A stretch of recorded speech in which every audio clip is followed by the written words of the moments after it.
Please welcome Dr. Robyne Hanley-Dafoe. I study human performance, and I reached out to folks and said, how are you? They said, Robyne, I am done. I'm so tired all the time. And how we can generate energy is called attunement. And let me tell you what that looks like. Has anyone ever seen an 18-year-old girl in a mood before? And in that moment, I said, do you want comfort or solutions? She said, Mama, what I want is you to sit with me right now and hate math as much as I do. The body interprets that support with the notion of possibility. And I said, why were you so worked up about math? And she goes, Mama, I was in English class. And the teacher said, what is the last book that made you cry? And she said, calculus. I know. To know that you can do hard better and resilience is a choice, that you can wake up every morning. It's really inspirational. I resonated with that so much. What we know is that if you had no stress, you wouldn't be very good at your job. Stress is an energizer. It gives us focus, it gives us this idea of what's important, but what we want to be careful about are the doses of stress that we're getting on a daily basis, because what's happening there is it's pushing us into what we call the zone of distress. When you laugh, your body releases a natural tranquilizer. So for that moment in time, your pain receptors are blocked. You can't feel pain, which doesn't solve your problems, but it does give you a moment of reprieve. A moment to be able to decide to respond versus react. That moment of pause. I think it really gave everyone a new perspective of how to reframe the way that we think about stress, especially for those of us who are in the thick of it. The world needs to know about this. I'm excited to bring all of this back to our team.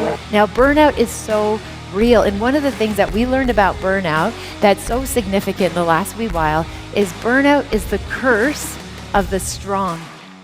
Burnout is the curse of the strong. You have to care so deeply to hit the point of burnout, because people who don't care do not burn out. And Dr. Charles Figley writes about this as what he called compassion fatigue. It's the cost of caring.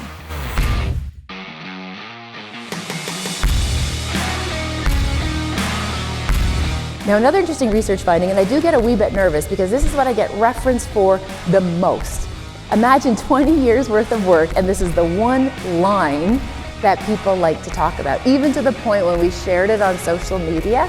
Last time I checked, it had like 8 million views, right? So this one piece of information people love to hear about. Would you like me to tell you what it is? Oh, you guys are so good. Okay, we learned that people who swear, okay, not curse or cuss at somebody, but more of a floating narrative, right? You know what, I feel like you know exactly what I'm talking about. I feel like you know what I'm talking about. This is what we discovered. People who know how to swear without offending anybody or getting in trouble, they live longer. Yeah, you're welcome. I just loved her message. I'm definitely sharing it with my team and everyone that I work with, because I do think her strategies are so impactful for how we live and just how do we show up the best version of ourselves.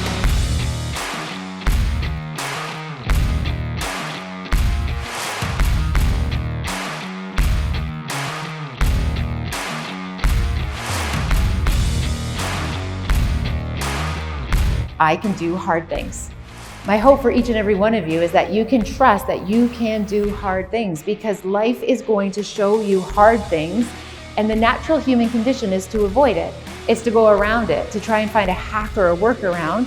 However, on the other side of the test is the most important lesson that you need to learn in that particular season of your life.